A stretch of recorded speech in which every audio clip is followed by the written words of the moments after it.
Nakama, kembali lagi di Romance Down bersama Garono Prianus. Dan sekarang gue kedatangan nakama dari dunia film. Ada, ini dunia film zaman dulu nih, zaman. Jadi udah ketahuan umurnya. Gue waktu itu nonton dia masih bocah gue.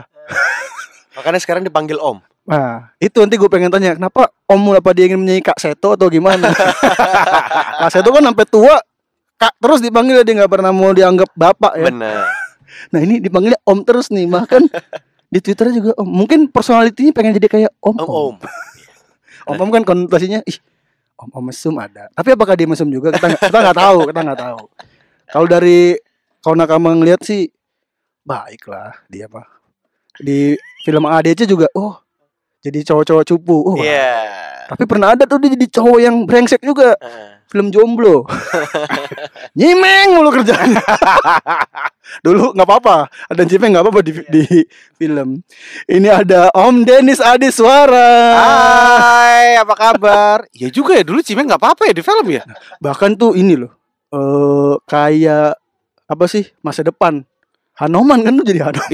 Iya makanya Sempat ada narkoba namanya Hanoman. Dulu belum ada. Ya gak sih? Dulu belum ada. Itu ya ada ya. Terus ada sempet Hanoman, mungkin terinspirasi dari film jomblo. Ya ampun. Dulu gue nggak tahu sebenarnya, Om. Ini ngapain ya? Kok tiba-tiba ketawa-tawa jadi bahagia? Ya memang bikin bahagia. Ya, saat udah beranjak dewasa, ternyata yang diisep itu. Iya, betul. Jangan banyak-banyak ya. Jangan banyak-banyak. Atau enggak, kalau nggak mau ya nggak usah. Ya kalau nggak mau jangan. Jangan. Ya tidak baik itu, nggak boleh. Tidak boleh. Ditangkap nanti. Halo BNN jangan. Karena kita bukan podcast narkoba, kita podcast One Piece. Oh iya betul. Jadi, bahas seputar One Piece. Kemarin yang gue menarik adalah Om Dennis ini mulai membaca One Piece. Iya. Tapi masih arc 1 itu pun juga belum selesai. Tapi sudah memulai setidaknya. Lu berarti memang suka komik dari dulu ya? Sebenarnya dari dulu, dan gue punya tankobonnya yang keluaran RS Media. Si One Piece ini? Iya. Gue beli dari nomor 1 pas keluar pertama kali di Gramedia, gue beli gitu. Dan kebiasaan gue kalau misalnya ke Gramedia adalah pasti langsung cari seksi komik dulu gitu loh. Iya, sama. Dan itu mulai agak berhenti ketika sudah ada komik digital. Rumah saya sudah tidak bisa menampung lagi. Gitu loh. Aduh, gue takut tuh kalau itu. Kenapa lu gak bisa nampung komik lagi?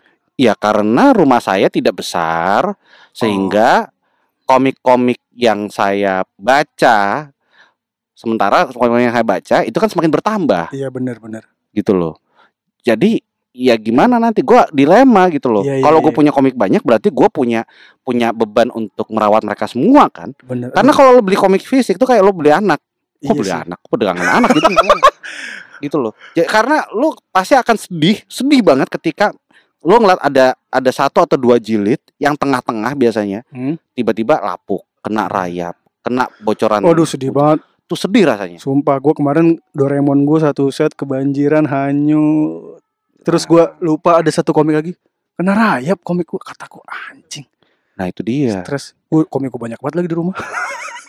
Makanya gue tuh akan bertambah terus ya. Iya, makanya itu akan terlalu bertambah. Makanya dengan era digital ini, revolusi industri 4.0 ini untungnya gitu loh, kita bisa berlangganan macam-macam secara digital. Betul. Dan legal gitu. Dan ingat, harus berlangganan karena yang bajakan juga banyak. Iya. Meskipun saya suka baca bajakan juga. Jangan dong. Enggak, gue baca biar karena follower itu banyak banget yang ngasih spoiler. Gue adalah tipe yang tidak suka di spoiler. Jadi meskipun baca bajakannya dulu, gue tetap langganan Shonen Jump, terus beli komik aslinya. Oh iya. Kalau itu nggak apa-apa. Jadi biar menghindari spoiler. Kalau Nakama nggak ada yang spoiler juga, ya gue pasti baca yang di Shonen Jump aplikasinya udah pasti. Iya, kan juga murah gitu loh, 30.000. Iya, 30.000 sebulan. Nakama. Legal. Tolong pakai VPN. bener pakai VPN. Nah, sementara kalau kayak Ichiro Oda yang main aman nih dengan komik-komik dan manga-manga yang mainstream. Kalau gue bilang ya, itu biasanya punya potensi bisnisnya lebih kuat. Tetapi Eiichiro Oda-nya harus sadar bahwa potensi bisnis itu ada. Walaupun dia mau fokus nantinya ke bikin ceritanya doang, Tapi dia harus tahu bahwa ada potensi bisnis yang lebih besar daripada cuma jualan komik. Mungkin sekarang udah sadar kali ya. Dia harusnya sih sudah sangat sadar. Makanya kalau teman-teman teman-teman perhatiin ya. Lo perhatiin deh. Pertama kali One Piece tuh munculnya di mana? Maksudnya muncul apa? Cerita One Piece itu muncul di mana? Terbitnya di mana? Terbitnya di Jepang kan? Iya. Medianya apa? Shonen Jump. Shonen Jump tuh apa? Perusahaan ini kan, perusahaan komik itu. Perusahaan komik shonen ya kan. Shueisha apa ya, lupa gue namanya. Shueisha. Ya Shueisha ya. Shonen Jump itu isinya adalah komik-komik ya kan, untuk anak-anak muda remaja. Ya kan? Dengan berbagai macam judul. Ya, dengan moto pertemanan. Kayak yang dijual di Shonen Jump tuh harus teman aja. Iya. Nah, terus kalau misalkan kita lihat Bakuman, selalu ada persaingan antara komikus dan selalu ada yang namanya editor galak. Betul. Iya kan? Editor galak. Dan menurut gue itu penting. Kenapa? Karena pada dasarnya Shonen Jump itu adalah inkubator buat brand-brand masa depan yang bisa dijual. Oke. Jadi lu bayangin ya, sebelum sebuah brand, ya kita sebut judul animasi itu menjadi brand ya. Sebelum sebuah brand itu jadi animasi atau jadi kafe atau jadi jualan t-shirtnya, dia harus bisa menjual ceritanya dulu dengan modal sekecil mungkin. Karena kalau lu langsung bikin animasinya, orang mana tahu kan? Iya. Biaya mahal kan? Ya udah, bikin versi komiknya dulu. Karena memang biasanya alurnya kayak gitu ya, bikin komiknya dulu, udah laku, baru dibuatin animasinya. Dan tujuan mangaka pun harus, yang penting gue dapat animasi nih. Salah satunya itu kan. Tapi sebenarnya bisa lebih dari itu. Shonen Jump itu adalah sebuah inkubator intellectual property. Itu kata kuncinya. Dia adalah tempat untuk menternakkan brand-brand masa depan. Oke. Brand-brand mana nih yang punya potensi masa depan. Jadi makanya kita lihat di situ. Di dalam satu edisi ada 10 judul yang berbeda. Ya kan? Ada 10 judul yang berbeda. Selalu keluar tiap minggu. Dalam satu ini ya, Shonen Jump ya. Dalam satu edisi. Dalam satu komik yang campurannya kan. Campurannya itu. Terus ditambah lagi, setiap bulannya selalu ada angket. Iya, itu tuh menarik tuh. Ada angket dari para pembaca umum. Karena pembaca umum memang harus memberikan angket. Itu sama aja kayak lo riset market. Iya. Gitu. Jadi disukain nggak komik lo? Disukain nggak? Lo attach nggak sama komik ini? Ini relevan nggak? Kalau misalkan dia akan kalau misalkan komik ini akan keluar dalam media yang berbeda atau produk turunannya, lo bakal beli nggak atau lo bakal nonton nggak? Itu semua ditampung terus diriset. Berarti memang serumit itu ya? Memang ini sama aja kayak lo nonton drakor startup nggak? Atau mungkin ada pendengaran nonton drakor startup? Iya, startup. Oke, ingat nggak jagoannya itu nongkrong di sebuah tempat namanya Sandbox. Sandbox itu adalah tempat di mana startup terpilih dari seluruh dunia, seluruh Korea Selatan berkumpul untuk dibesarkan, terus nantinya akan diinvest. Nah, Sandbox itu Shonen Jump. Oh, jadi ibaratnya kayak gitu ya. Memang semua mangakannya dicari mana yang bagus, ya udah dikembangbiakan. Dikembangbiakan di situ. Nanti yang nomor satunya yang nomor satunya bakal dipilih dan diinvest nantinya. Caranya gitu. Bahkan nanti ada tim juga kali yang ini nih bagus untuk masuk ke brand ini gitu. Betul, tapi kita menyebutnya komite. Production committee. Oke. Jadi lo bayangin ya, di luar kantor Shonen Jump,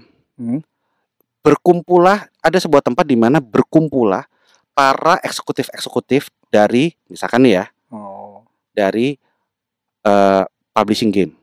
Gua kira kayak di gedung Indonesia yang depan gedung tuh ngumpulnya Starling. Bukan. Kalau di Jepang mah orang-orang elit. Iya, jadi lu bayangin ada satu tempat di mana orang-orang elit ini berkumpul. Mereka itu direktur dan segala macam atau CEO dan segala macam dari berbagai macam perusahaan. Dari berbagai macam perusahaan. Okay. Ada yang perusahaan game, ada yang perusahaan animasi, ada yang perusahaan media, ada yang agency. Ya kan, ada yang agency, ada yang perusahaan F&B, food and beverage, ada yang perusahaan mainan, toys, fisik, gitu. Mereka kumpul, terus mereka sudah planning sebenarnya. Nanti kalau ada brand baru buat anak, jadi gini, yuk kita kumpul, kita harus bikin sebuah lini brand, membangun sebuah brand yang relevan terhadap anak muda umur sekian sampai sekian ya. Oh. Mereka udah mikirnya gitu, tapi belum tahu manganya judulnya apa. Oke. Mereka udah ngeplan. Oke, nanti kalau manga yang kita pilih, dia harus animasi dulu pakai studio lo, pakai perusahaan lo. Animasinya udah ada, ya secara paralel siapin mainannya, mainan fisiknya. Oh. Oke. Nah, mainan fisiknya nggak usah banyak-banyak, varian satu dulu aja. Tapi kaosnya tolong siapin. Perusahaan fashion. Oh, jadi itu memang sudah diatur ya? Sudah diatur begitu. Sudah diatur. Dan sebenarnya mereka berteman ya? Mereka berteman. Bukan cuma berteman lagi, mereka saling chip in atau patungan modal di situ. Mereka patungan modal, udah kan? Nah, modalnya udah tahu ya, sekian duit dengan potensi pendapatan lebih besar selama berapa waktu ke depan. Dan yang dikeluarkan nanti produknya apa saja. Baru mereka kontak Shonen Jump. Shonen Jump komik lo selama 2 tahun terakhir apa nih yang paling keren? Yang paling keren itu pun berdasarkan angka cerita peringkat. Menurut angka cerita ini, menurut ini baru dipilih.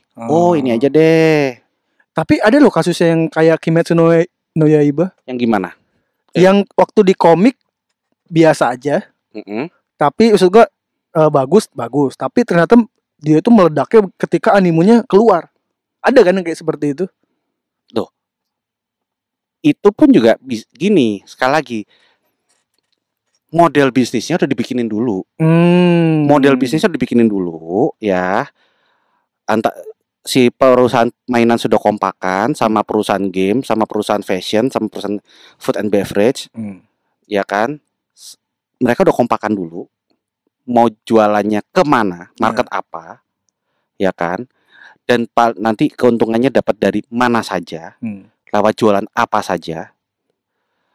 Udah tahu nih. Baru nanti mereka ke siapa namanya? Ke Shonen Jump. Apa yang mau kita buat? Ini ada nih One Piece atau ini mungkin Demon Slayer misalkan gitu kan. Ini Demon Slayer. Coba dilihat. Oke, cerita udah bagus tapi gini deh. Ini animasinya harus dibagusin lagi.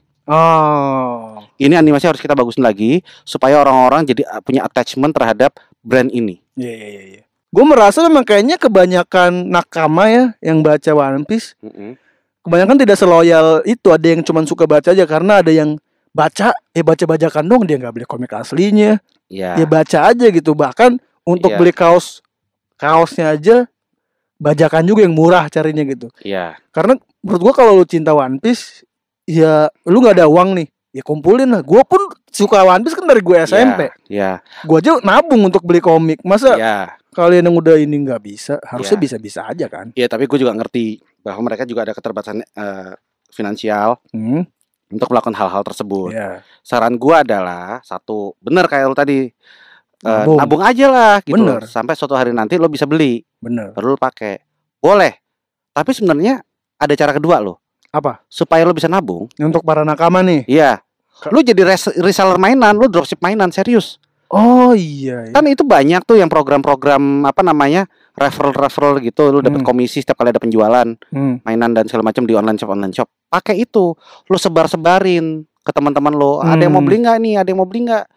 Kalau misalkan ada yang beli, nanti lo juga dapat kan komisi. Iya. Komisinya buat beli mainan itu. Mainannya mainan legal. Yang beli yang mampu beli mainan legal, lo dapat komisi dari pembelian tersebut. Terus nanti lo tinggal beli kalau udah kumpul duitnya. Nah, beli yang legal. Kebanyakan nakama cuman kagak ngerti bisnis-bisnis gitu. Kagak sabar. Ya sabar kan, baca aja, cari. Mendingan gue beli barang yang murah aja. Karena banyak banget orang misalnya mention gue, "Bang, gimana mainan gue?" Kata gue, mainan lu palsu anjing, udah kelihatan tuh matanya jereng. Maksud gue kalau lu tidak mampu beli yang asli, nabung tuh. Kalau komik kan sekarang udah 28.000 dulu, main mahal lah. Bisa nabung mah. Komik 30.000 yang digital Shonen Jump, lu bisa dapat sekenyangnya, gila. Kayak menurut gua nggak ada alasan untuk nggak beli barang asli komik yang lu suka, khususnya kalau di sini One Piece ya gitu. Iya. Dan gini kok, lu harus sadar juga bahwa ketika lu sedang mendukung produk seperti itu untuk beli legal ya, lu nggak cuma memberikan kontribusi dan apresiasi ke pengarangnya saja, tapi ke ekosistem pendukungnya. Seringkali kan kita pakai bajakan dengan harapan dengan pretensi kayak atau dengan asumsi bahwa Eiichiro Oda kan udah kaya. Nah, jangan itu. Memang sudah kaya benar. Eiichiro Oda sudah kaya, bener. Tetapi yang ngejahitin kaos One Piece itu juga masih nyicil rumah. Bener. Lu harus pikirin yang lain. Iya. Bayangin kalau semua orang nakama baca One Piece bajakan. Lah, komiknya nggak laku. Iya. Terus Eiichiro Oda diomelin. Akhirnya nggak jadi bikin gimana? Iya. Karena setiap lo beli barang legal itu sebenarnya lo sedang membeli gagasannya, sebagian dari gagasannya Eiichiro Oda, ya, buah gagasannya beliau, dan kerja keras dari ratusan atau bahkan ribuan orang lainnya yang bekerja sama supaya barang tersebut nyampe ke tangan lo. Iya. Mungkin juga orang alasan beli bajakan atau baca bajakan atau beli mainan yang ini karena susah dijangkau kali ya produk-produk One Piece di Indonesia saat ini. Salah satunya itu juga. Iya. Itu juga salah satu yang menjadi masalah. Karena kalau toko resminya kan Multi doang, Drakuli paling gitu-gitu. Iya. Karena itu juga salah satu orang memakai bajakan karena akses.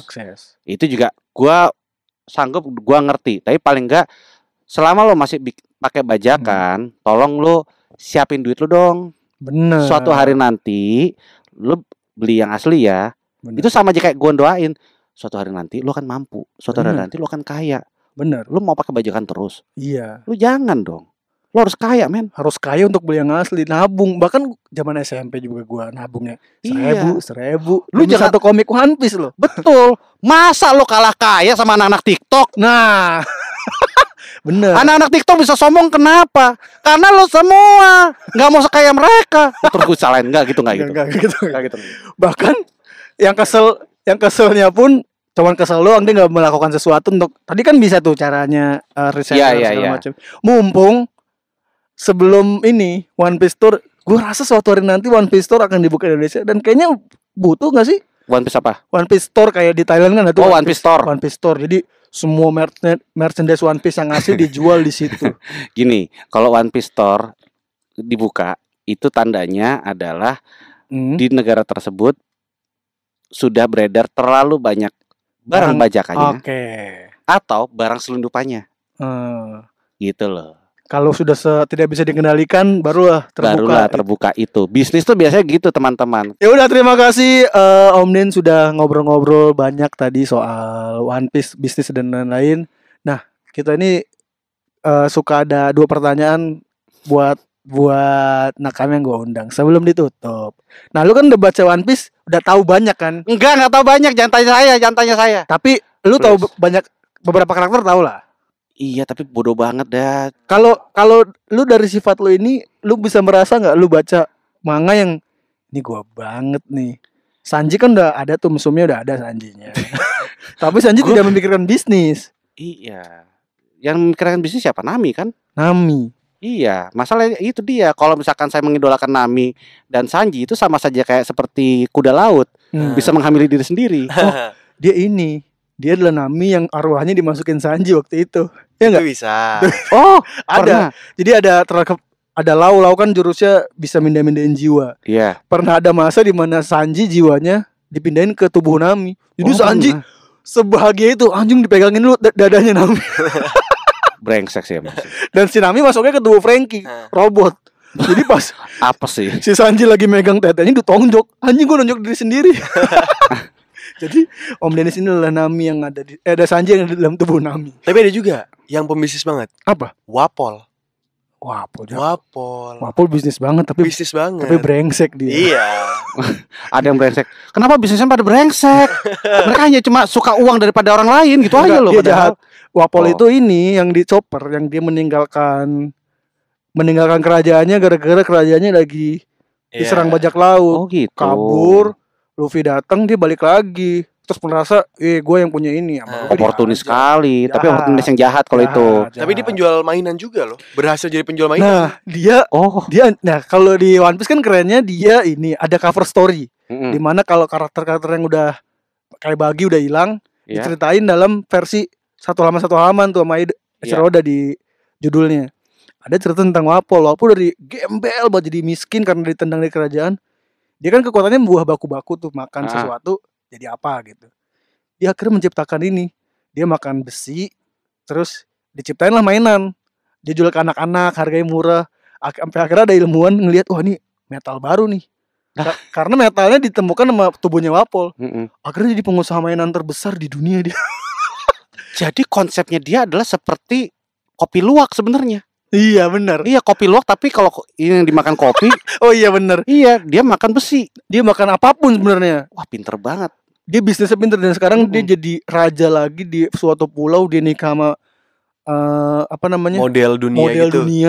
Jadi orang kaya lagi. Memang itu bener, bisnisnya jago. Dia segembel apapun, kalau bisnisnya jago, dia akhirnya bangkitnya dengan sendirinya. Luar biasa. Ya, dan ini juga sebagai penyemangat buat teman-teman ya. Memang Wapol kayaknya oportunis dan brengsek sih. Tetapi semangatnya itu yang harus kita tiru. Semangatnya Wapol ya bener. Iya. Meskipun bangsat juga. Iya. Karena gini teman-teman, konsistensi saja untuk bisa sukses itu tidak cukup. Harus ada satu lagi, persistensi. Konsistensi itu seberapa sering lo melakukan hal yang sama. Sementara persistensi adalah seberapa kuat lo bangkit dari kegagalan. Nah, Wapol udah nunjukin itu tuh. Kayaknya gue cocok Wapol deh walaupun brengsek. Kayaknya gue cocok sama Wapol. Kayak kopi luwak soalnya. Nah, terakhir buah iblis. Kalau di dunia ini ada buah iblis. Seorang Dennis Adiswara akan makan buah iblis apa? Buah iblis itu haram gak sih? Mungkin kalau di Indonesia dijadiin namanya haram. buah iblis soalnya. Karena di One Piece tidak ada agama, jadi nggak apa-apa. Oh, nggak apa-apa ya. Ada lu makan buah apa? Perfect sekali dunia One Piece. Oke. Apa ya? Kekuatannya apa deh yang mau lu punya? Kekuatannya bisa mengendalikan waktu. Toki. Tapi enggak. Dia maju doang. Di One Piece nggak ada yang bisa ngendalin waktu maju mundur, cuman maju ke depan doang. Nah itu dia sayang. Kalau menurut gue kalau misalkan maju ke depan doang tuh gue bisa kehilangan orang-orang tersayang gue kan. Iya. Tapi kalau misalkan gue bisa mundur ke belakang, gue bisa mengulang lagi waktu-waktu dengan orang tersayang yang siapa tahu miss gitu loh. Bener. Itu kayaknya lebih ke Doraemon aja ya. Iya ya. Wah maaf ya salah cara saya. Gue juga pengen tuh punya mesin waktu bisa gue pengen lihat gue masih kecil gimana gitu. Iya, atau paling nggak pas gue kecil gitu ya, umur 10 tahun gitu. Beli saham bang, nih saham ini ya gitu. Iya. Gitu. Biar kita kaya kah? Kayak di ini, kalau di film ada judulnya Hot Tub Machine.